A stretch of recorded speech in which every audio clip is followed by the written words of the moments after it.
नमस्कार, news alert के खास कार्यक्रम में आपका स्वागत है। मैं हूं देवेंद्र कुशवाहा। मध्य प्रदेश में लोकसभा के लिए सभी 29 सीटों पर हुई वोटिंग के बाद चुनाव आयोग की तरफ से अंतिम आंकड़े जारी कर दिए गए। वोटिंग के आंकड़े देखकर कुछ सीटों पर सियासी दलों की धड़कनें बढ़ गई हैं। हालांकि बीजेपी सभी सीटों पर जीत का दावा कर रही है, तो कांग्रेस भी 10 से 12 सीटों पर जीत को लेकर आश्वस्त नजर आ रही है।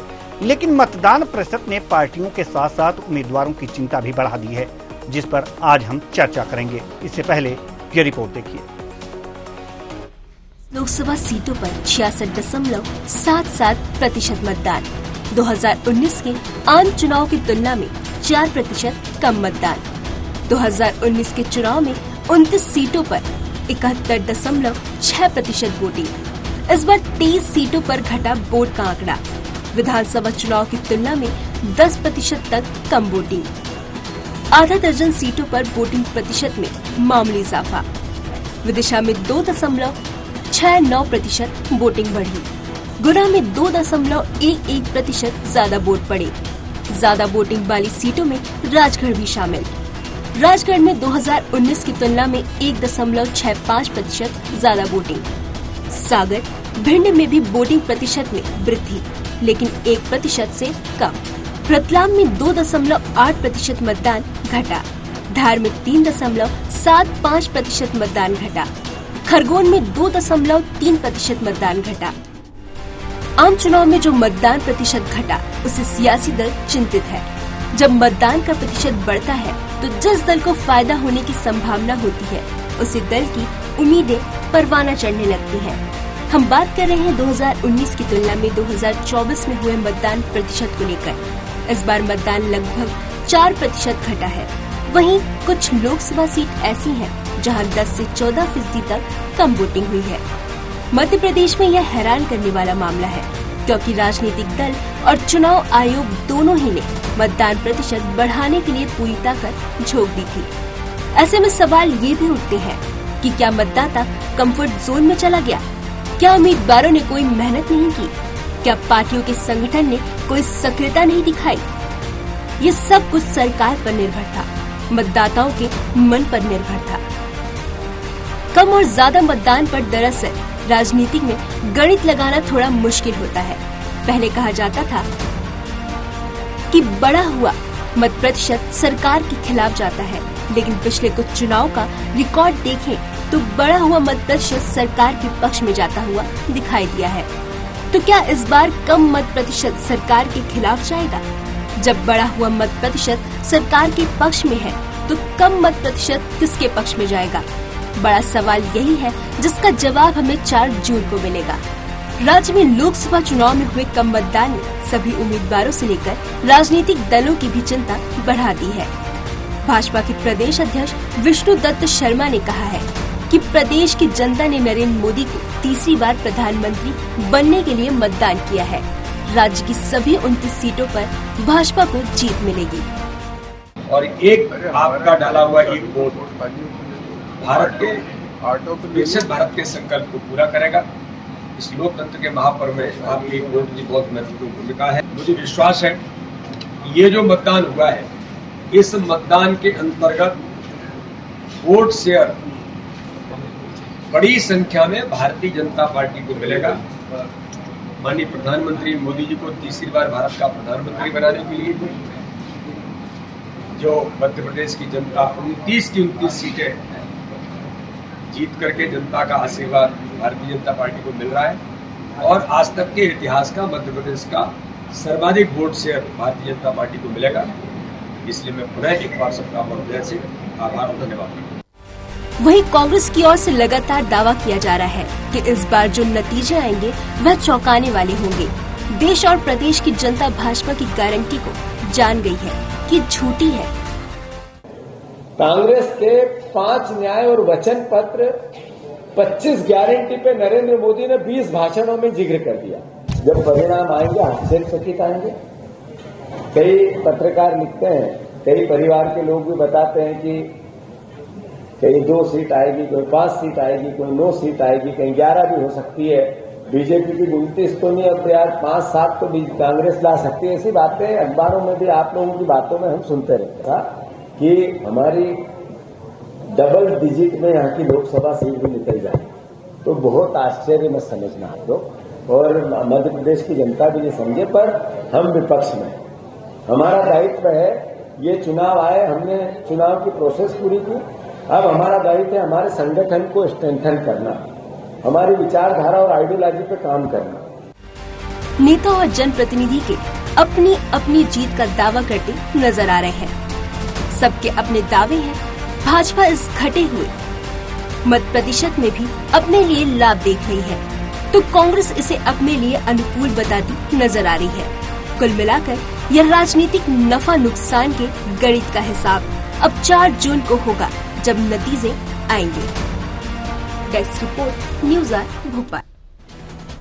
तो अब हम प्रतिशत आपको बता रहे हैं कि मध्य प्रदेश में किसको कितना प्रतिशत, किस लोकसभा सीट पर कितने प्रतिशत। तो सीधी का आप देख सकते हैं कि 56 के करीब, और शहडोल में 64, जबलपुर में 61, मंडला में 72, बालाघाट में 73, छिंदवाड़ा में 79, टीकमगढ़ में 60, और दमोह की अगर जो बात करें तो दमोह में 56, खजुराहो में 56, सतना में 61, रीवा में 49, होशंगाबाद में 67, मुरैना में 58, भिंड में 54, और ग्वालियर में 62.13, गुना में 72.43, सागर में 65.75, विदिशा में 74.48, भोपाल में 64.06, राजगढ़ में 76.04, बैतूल में 73.53, देवास में 75.48, उज्जैन में 73.82, मंदसौर में 75.27, और आपको रतलाम में बता दें 72.94, धार में 72.67, इंदौर में 61.76%, खरगोन में 76, खंडवा में 73% मतदान हुए हैं। तो ये थे 29 लोकसभा सीटों पर कितने प्रतिशत मतदान हुए हैं, यानी कि कुल मिलाकर अगर जो देखा जाए तो 2019 के मुकाबले 2024 में 4% कम मतदान हुए हैं। अगर जो 2023 की विधानसभा की अगर जो बात की जाए तो यहाँ पर 10% कम मतदान हुआ है। क्या कहेंगे इस पर, क्या पार्टियों की राय है, क्या गुणा गणित है, आज इसी पर हम चर्चा करेंगे। और चर्चा के लिए हमारे साथ जो मेहमान जुड़े हुए हैं उनसे आपका परिचय करा दें। डॉक्टर गुलरेज शेख, प्रवक्ता बीजेपी, केदार शंकर सिरोही जी, प्रवक्ता कांग्रेस, और आदित्य नारायण उपाध्याय जी, वरिष्ठ पत्रकार हमारे साथ स्टूडियो में मौजूद हैं। बहुत बहुत स्वागत है तीनों मेहमानों का। अब चर्चा की शुरुआत करते हैं और सीधे डॉक्टर गुलरेज शेख, प्रवक्ता बीजेपी के पास जाना चाहेंगे। और पहला सवाल कि यह कम प्रतिशत मतदान जो 2019 के मुकाबले 4% कम हुआ है, क्या आप मानते हैं कि क्या ये बीजेपी के पक्ष में जाएगा या कि विरोध में? देखिए, जहां तक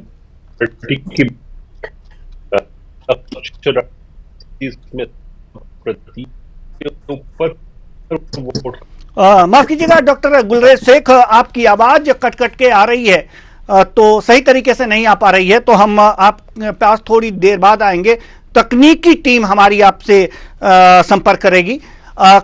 डॉक्टर माफ कीजिएगा, केदार शंकर सिरोही जी, प्रवक्ता कांग्रेस, हम आपके पास आना चाह रहे हैं। और सवाल वही है कि ये 4% कम मतदान मध्य प्रदेश में जो हुआ है 2019 लोकसभा चुनाव की तुलना में, इससे आप क्या मानते हैं?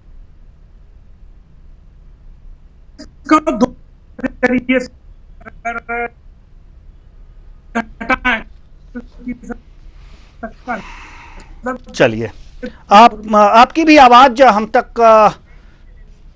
सही तरीके से नहीं आ पा रही है, तो हमें लग रहा है कि डॉक्टर गुलरेज शेख जो हैं, यहां आपकी आवाज अब सही तरीके से आ सकती है, ऐसा तकनीकी टीम ने हमें अवगत कराया है। तो आप जवाब दे रहे थे कुछ। जी डॉक्टर गुलरेज शेख।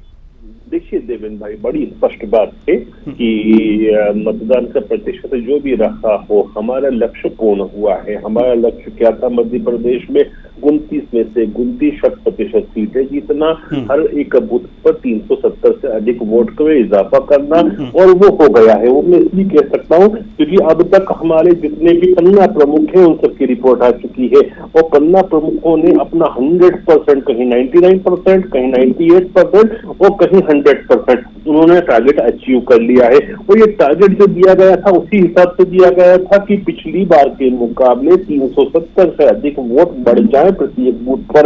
तो डेफिनेटली हमने वो काम कर लिया, तो हम 29 में से 29 सीटें बड़ी आसानी से जीत रहे हैं। वो मान के चले 67-68% वोट हमको मिले हैं। जितने भी कुल वोट मिले हैं, तो 100 वोट गए हैं, तो 100 में से 67-68 वोट भारतीय जनता पार्टी के पक्ष में गए हैं। जहां तक बात है कम मतदान फिर क्यों हुआ, क्योंकि जीतू पटवारी जी के नेतृत्व में कांग्रेस गई है तेल लेने, और इनका कार्यकर्ता घर में बैठा रहा, इनका वोटर घर में बैठा रहा।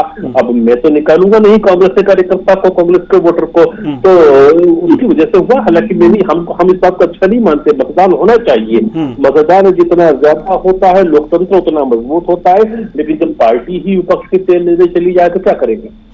जी बिल्कुल, पार्टी तेल लेने गई है, यानी कि जो लक्ष्य पन्ना प्रमुखों को दिया गया था उन्होंने पूरा किया है हर बूथ पर, ऐसा बीजेपी का कहना है। और इसलिए भले ही कम प्रतिशत मतदान हुआ हो, लेकिन बीजेपी 29 की 29 सीटें मध्य प्रदेश में निकाल रही है। केदार शंकर सिरोही जी, आपका रुख क्या है? कांग्रेस क्या कहेगी अब इस पर? देखिए सर, कांग्रेस का रुख स्पष्ट है। जो हमारा मतदाता है वो डेडिकेटेड मतदाता है, मुद्दों वाला मतदाता है, और आज से नहीं, शुरुआती दौर से अपने मन से निकलकर वोट डालने का काम करता है। हमने कभी भी हमारे मतदाताओं को पकड़ के ला के जबरदस्ती डलवाने का कोई कॉन्सेप्ट नहीं रखा। कॉन्सेप्ट हमारा ये था, जनता की सेवा करो, जनता का काम करो, जनता के मुद्दे को उठाओ, जनता सब अपने विवेक से चुने। तो हमारी वो प्रक्रिया थी। अब देखिए, भारतीय जनता पार्टी के प्रति इतनी निराशा रही है कि सर बहुत सी जगह तो 100 में से 50% ही मतदान हुआ, तो 50 लोग तो घर से बाहर ही नहीं निकले। अब ये कह रहे हैं कि हमने 370 का जो लक्ष्य था वो प्राप्त कर लिया। सर 64,523 बूथ पर 370 का गुणा करेंगे तो 3 करोड़ 2.5 करोड़ करीब वोट होते हैं। इतने वोट तो सर पूरे ही नहीं पड़े इस बार। तो फिर क्या कांग्रेस को वोट ही नहीं मिले? फिर जो इनको पुराने वोट मिले वो भी नहीं मिले? तो ये सिर्फ आंकड़ों में गुमराह कर रहे हैं। सवाल यह है, फिर इनको सबको पता लग गया है कि भारतीय जनता पार्टी का जो झूठ का गुब्बारा था वो मध्य प्रदेश में फूट चुका है, देश में फूट चुका है। इनका अपना जो नारा, एक तो इनने देश में नारा दिया था 400 पार, इधर जनता ने नारा दिया साउथ में 7, नॉर्थ में हाथ, ये वहां धराशायी हो गए। मध्य प्रदेश में कहा 29 के 29, जनता ने कहा कि 9-2-11, ये 29 का इनका मामला हो गया, आपको बाहर करने का है, क्योंकि इनके सांसदों के पास कोई विजन नहीं था, इनके सांसदों के खिलाफ इनकी इनकम्बेंसी थी, क्योंकि वो नहीं क्षेत्र में। और ये चुनाव जनता ये कह रही थी, अब पढ़ी लिखी है तो समझदार है, उनने कहा कि हम रिप्रेजेंटेशन कहाँ भेज रहे हैं, दिल्ली का गांव में भेज रहे हैं, गांव का दिल्ली में भेज रहे हैं, ये बहुत बड़ी बात है। तो जनता ने देखा कि ये तो दिल्ली से हमारे गांव में भेज रहे हैं, ऊपर से नीचे आ रही है, जबकि नीचे से ऊपर जाना चाहिए। तो जनता ने भारतीय जनता पार्टी को पूरी तरीके से नकार दिया, और उसी का परिणाम है कि आज हम जो भारतीय जनता पार्टी कह रही थी कि 29 की 29 जीत रहे हैं, मैं दावे के साथ कह रहा हूँ, आज हमारे प्रदेश अध्यक्ष जी ने भी बड़े सीरियस में कहा कि हम 2 डिजिट में आ रहे हैं और बहुत अच्छे मतों के साथ आ रहे हैं। ये जो चुनाव था, हमें खुशी हुई तो जनता के बीच में। कितनी सीटें आपको मिल सकती हैं सर? 2 डिजिट में अब 10 से ऊपर हम लोग जो भी, यानी कि 10-12 हाँ 12 तक आ सकती है, 15 आ सकती है। और जो जीत का इनने मार्जिन रखा था सर, पहले 10 लाख, 8 लाख, 5-6 लाख जो बोलते थे डबल प्रवक्ता जी, दहाई के अंक में तो 29 भी आ सकती है। तो सर हमारी ये तो हमारा तो जीरो कह रहे थे ना सर। ठीक है। जब बीजेपी का कैलकुलेशन ही गड़बड़ है और गणित ही गड़बड़ है, तो आपका सही हो सकता है। अब लेकिन देखेंगे कि 4 जून को क्या होता है। हमारे साथ आदित्य नारायण उपाध्याय जी, वरिष्ठ पत्रकार, हमारे साथ स्टूडियो में मौजूद हैं। आपका गणित क्या कहता है इस कम मत प्रतिशत पर? देखिए, ये तो बिल्कुल स्पष्ट है कि ये जो चुनाव है, ये पहली बार ऐसा चुनाव है जो मुद्दा विहीन चुनाव है। सही बात तो ये है कि विपक्षी पार्टियां कोई बहुत बड़ा मुद्दा लोगों तक पहुंचाने में सक्षम नहीं रहा, जिससे कि लोग किसी तरीके से परिवर्तन करने के लिए राजी हो सके। और भारतीय जनता पार्टी का जहां तक सवाल है, मुद्दा विहीन होने का ये सबूत है कि मतदान के हर चरण के बाद मुद्दे बदले गए हैं, और अंततः जो है वो राम मंदिर और पाकिस्तान और एनआरसी इन सब पे निश्चित तौर पर बीजेपी को आना ही पड़ा। तो कुल मिला के बात यह है कि मतदाताओं को प्रभावित करना और उनको प्रेरित करना ये नितांत आवश्यक है और ये लोकतंत्र के लिए बहुत आवश्यक है। सही बात तो ये है कि सभी पार्टियों को राष्ट्रीय स्तर पर और चुनाव आयोग को भी राष्ट्रीय स्तर पर इस बात का लोगों को अवेयर करने के लिए प्रयास करना चाहिए। आप एक अंदाजा लगा के देखिए, मान लीजिए कहीं पे 75% मतदान होता है और 40% पर कोई जीतता है और 35% पर कोई हारता है। अब कुल मिला के 25% तो मतदान ही 25% लोगों ने मतदान नहीं किया और उनको उसमें से भी जो हुआ उसमें सिर्फ 40% वोट मिले जो जिसकी सरकार बनी। 40% वोट पे सरकार बनी, 60% वो लोग हैं जिन लोगों ने उस सरकार को वोट नहीं दिया। तो क्या ये सांसद जो है देश के 100 में से 40 लोगों का प्रतिनिधित्व करके देश की सरकार कहला सकती है? आप इस बात को सीरियसली लेने की कोशिश करना चाहिए।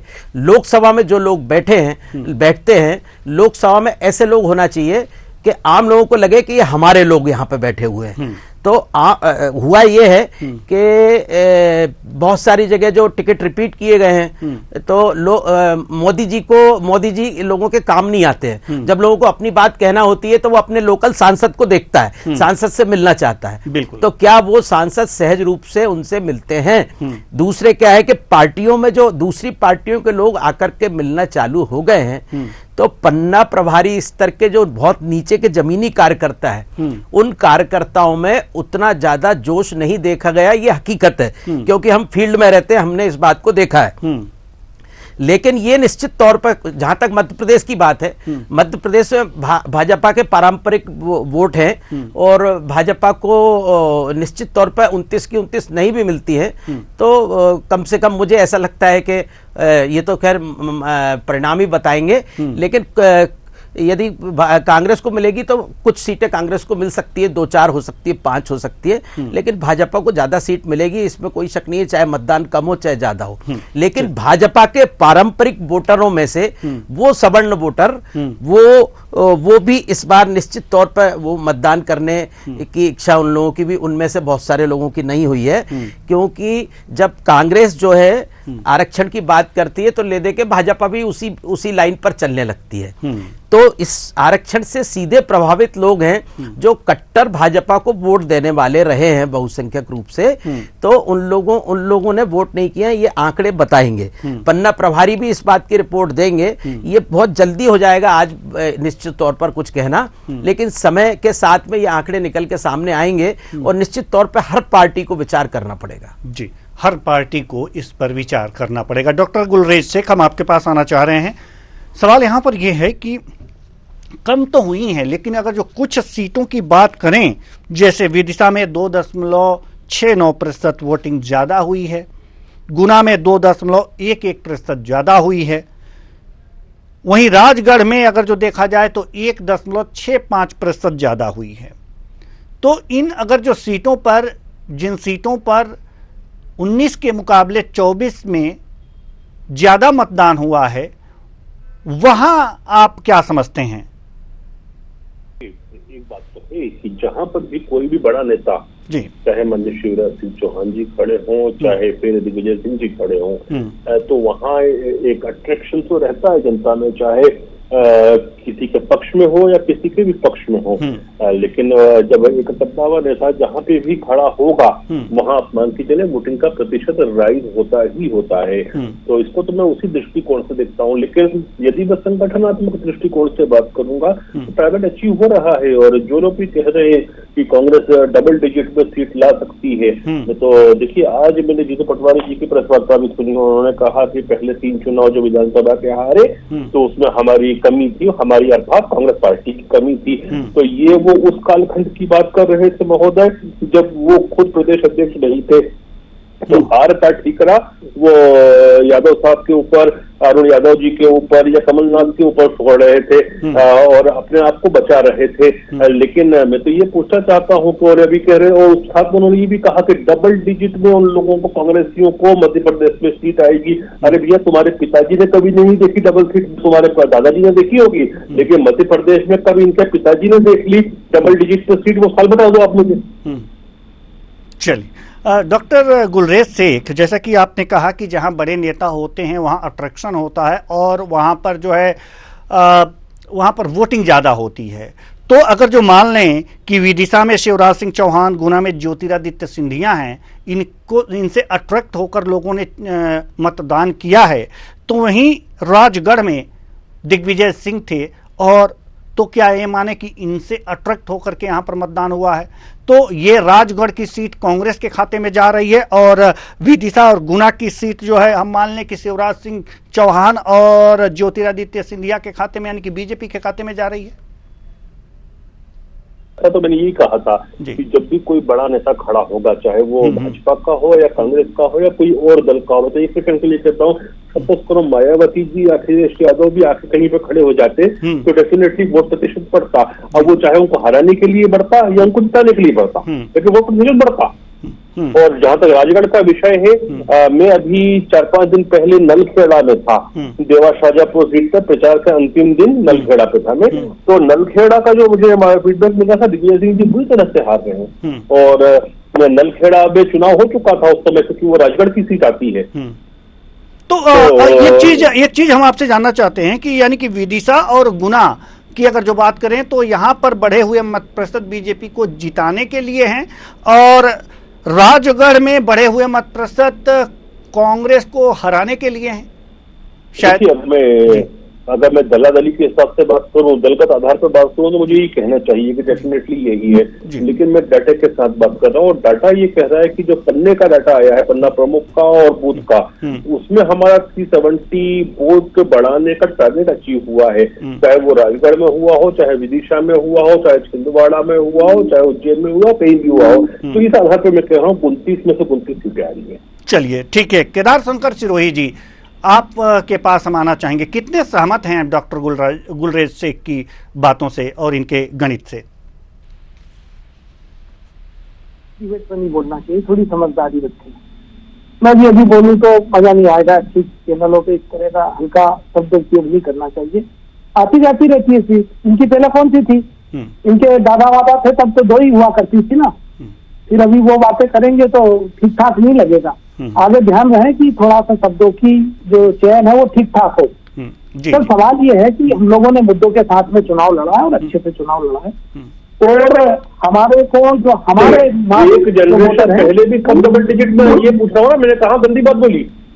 किसी के पिताजी के बारे में बात करना कोई बुरी बात थोड़ी ना होती है। मैं थोड़ी बोला इनके कांग्रेसियों के बाप ने भी नहीं देखी, ऐसा बोला मैंने क्या? अभी बोला जरा घर जाके बच्चों को सुनाना, वो खुद ही सुधार कर देंगे अपने घर पे ही, है ना। मैं ये नहीं कहा कांग्रेसियों के बाप ने भी नहीं देखी, मैंने तो क्या कहा? शब्दों की मर्यादा बनी रहनी चाहिए, शब्दों की मर्यादा बनी रहनी चाहिए। शब्दों की मर्यादा कोई खोता है तो उसका नाम जीतू पटवारी है, जो महिलाओं और उनसे पूछना कि मैं क्या गलती कर रहा हूँ। होता है कांग्रेस का महिलाओं को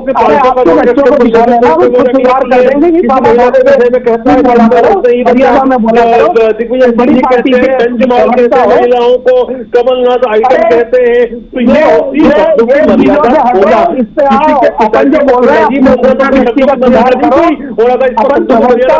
चलिए हम इस पे बात नहीं कर रहे हैं, कौन क्या कह रहा है, कौन क्या कह रहा है, हम इस पे बात नहीं कर रहे हैं। ठीक है ठीक है जी, ठीक है ठीक है ठीक है ठीक है ठीक है ठीक है ठीक है ठीक है ठीक है। केदार शंकर सिरोही जी, आप अपनी बात रखिए जी। देखिए, हम लोगों को बड़ा अच्छा है, हम बोले देखिए हम पूरी जगह अस्वस्थ हैं, क्योंकि हम लोगों का जो वोटिंग हुआ है वो हमारे पक्ष में हुआ। हमारे देखिए प्रत्याशी, हम लोगों के प्रत्याशी थे, भारतीय जनता पार्टी के प्रत्याशी नहीं था, मोदी मास्क था। जो प्रत्याशी था उनके ऊपर मोदी जी का मास्क लगा दिया, मोदी जी ने भगवान राम का मास्क लगा लिया। वोटर जो था वो स्पष्ट समझ चुका था कि हमें हमारा क्षेत्रीय नेता चुनना है, जिसके घर हम जा सके, हमारी बातें रख सके, वो दिल्ली में बात रखे। अभी तो दिल्ली से यहाँ ट्रांसपोर्ट करके भेज दिए गए हैं कि वो दिल्ली की बातें करे। तो इस बार का जो मतदाता था, जो किसान था, युवा था, जो महिला थे, जो ट्राइबल थे, जो गरीब गांव के लोग थे, उन्होंने खुल के कांग्रेस के पक्ष में वोट किया और हम पूरी तरीके से आश्वस्त है। इसी की जो सिलसिलात है वो भाजपा में कि भारतीय जनता पार्टी ने इतना नरेशन झूठा गढ़ा था, इसको हमने खुद कर दिया, इस गुब्बारे को हवा निकाल दी। ठीक है, हम आपके पास आएंगे। हमारे साथ आदित्य नारायण उपाध्याय जी हैं, वरिष्ठ पत्रकार हमारे साथ स्टूडियो में मौजूद हैं। हम आपसे जानना चाहेंगे कि जैसा कि ये बढ़े हुए मत प्रतिशत 2019 के मुकाबले 2024 में जिन सीटों पर हुए हैं, वास्तव में क्या राजगढ़, गुना और विदिशा में अलग अलग हिसाब किताब से पड़े हैं? अगर जो जी, मैं इस बात में गुलरेज जी की बात से सहमत हूं कि जहां कद्दावर नेता खड़े हुए हैं, जिनकी स्वयं की पर्सनालिटी है, वहां लोगों में मतदान के प्रति उत्साह देखने को मिला है। और ये पार्टियों के लिए संदेश है कि आपको ऐसे लोगों को मौका देना चाहिए चुनाव लड़ने का, जो आम लोगों की बात लोकसभा तक पहुंचा सके। वो राजनीति का भी ज्ञाता होना चाहिए, विद्वान व्यक्ति भी होना चाहिए और लोकप्रिय भी होना चाहिए। और ये जहां जहां किया है पार्टियों ने, चाहे कांग्रेस हो चाहे बीजेपी हो, जहां जहां लोकप्रिय व्यक्ति खड़ा हुआ है, जहां जहां कद्दावर व्यक्ति खड़ा हुआ है, वहां वहां ज्यादा मतदान हुआ है। और ये सीधा सीधा इसी बात का संदेश जाता है। अच्छा, जहां तक अभी जहां जो बात हुई बाप दादा तक जाने वाली, वो मैं क्षमा सहित कहना चाहता हूं कि किसी भी ऐसी डिबेट में मैं शामिल नहीं होना चाहता जहां कोई किसी के भी बाप दादा की बात करे। तो उनके तर्कों से मैं सहमत हूं, पर उनकी इस बात से मुझे नहीं लगता कोई भी सहमत हो सकता है। तो मैं माफी चाहता हूं, कृपया शब्दों का ध्यान रखना चाहिए। जी, सवाल हमारा यही है कि जैसा कि अभी डॉक्टर गुलरेज शेख ने ये बातें कही हैं कि बढ़े हुए मत प्रतिशत जो विदिशा और गुना में है, वो शिवराज सिंह चौहान और ज्योतिरादित्य सिंधिया के पक्ष में गए होंगे। लेकिन राजगढ़ में जो बढ़े हुए मत प्रतिशत हैं, वो दिग्विजय सिंह के विपरीत, यानी कांग्रेस के विपरीत गए हैं और रोडमल नागर के पक्ष में गए हैं। ये कहाँ तक उचित है? अगर जो उत्साह है, बड़े नेता आए हैं और चुनाव लड़ रहे हैं, अगर यहाँ भी उत्साह है, यहाँ भी उत्साह है, तो बढ़ा हुआ मत प्रतिशत तो जाना चाहिए राजगढ़ दिग्विजय सिंह के पास। फिर ये कैलकुलेशन कैसे गड़बड़ हो रहा है? उस कैलकुलेशन पर आपका क्या नजरिया है? नहीं, मुझे तो कैसे भी ऐसा लगता नहीं है कि दिग्विजय सिंह के खिलाफ ये जनभावना वहां पे हो सकती है। निश्चित एक तो दिग्विजय सिंह ने जो कुछ इमोशनल वक्तव्य दिए हैं चुनाव के दौरान, और इमोशंस लोगों पे असर करते हैं, तो इस वजह से भी ऐसा लगता है कि वहां पे जो बढ़े हुआ मत प्रतिशत है वो निश्चित तौर पे दिग्विजय सिंह जी के खिलाफ के पक्ष में है। और इस बात से इनकार नहीं किया जा सकता। तो सच्चाई तो सामने आ ही जाएगी परिणाम वाले दिन जी, 4 जून को। हाँ, लेकिन जो एक जनरल संभावना है, उस संभावना से केवल इसलिए कि मैं किसी दल का समर्थक हूं या दल का विरोधी हूं, सच्चाई से इनकार नहीं किया जा सकता। और इसी के साथ समय इजाजत नहीं देता कि हम इस चर्चा को और आगे बढ़ाएं। बहुत बहुत धन्यवाद तीनों मेहमानों का, आप आए और अपने अपने विचार साझा किए। तो कुल मिलाकर के देखा जा सकता है कि प्रतिशत का पारा इस समय मध्य प्रदेश में चढ़ा हुआ है। कितने प्रतिशत मतदान हुए और वह मतदान प्रतिशत क्या कहलाता है, इस पर गुणा भाग हो रहा है। लेकिन असली जो रिजल्ट है वो 4 जून को आएगा और उस दिन पता चलेगा कि यह 4% का मतदान आखिर क्या कहलाता है। फिलहाल इस कार्यक्रम में इतना ही। मुझे दीजिए इजाजत। नमस्कार।